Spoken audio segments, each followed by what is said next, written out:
Saya. Sampai lalu FIP kalau dia dah tahu Lufa A tu wujud.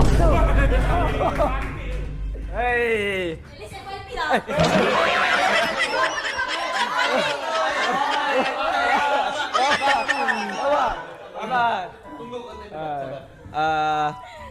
Tak apa, itu pun keputusan daripada hatimu. Sifat semula jadi manusia, ada suka, ada tak suka. Betul. Kita tak ada nak tu. Sebab kita pun ada benda yang kita tak suka. Kalau dia tak suka Lufa, pergi lantak dia lah. Dia punya hal. Ramai lagi yang suka Lufa A. Dia tak suka Lufa. Tak apa, at least dia lalu FYP, dia pergi tengok orang lain, lalu FYP tak tengok macam Alifan, dia tengok pak dia je.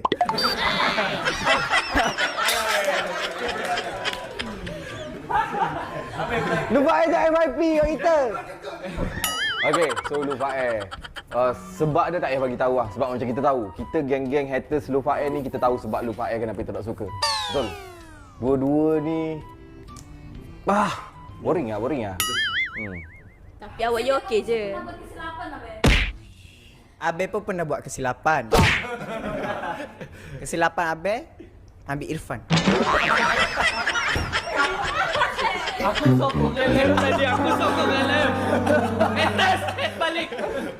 Okey, itulah dia. Tapi memang orang tahu haters-haters LF memang akan tahu kenapa sebab kita. Ya, kat grup Telegram kan selalu kita dah sebut dah pasal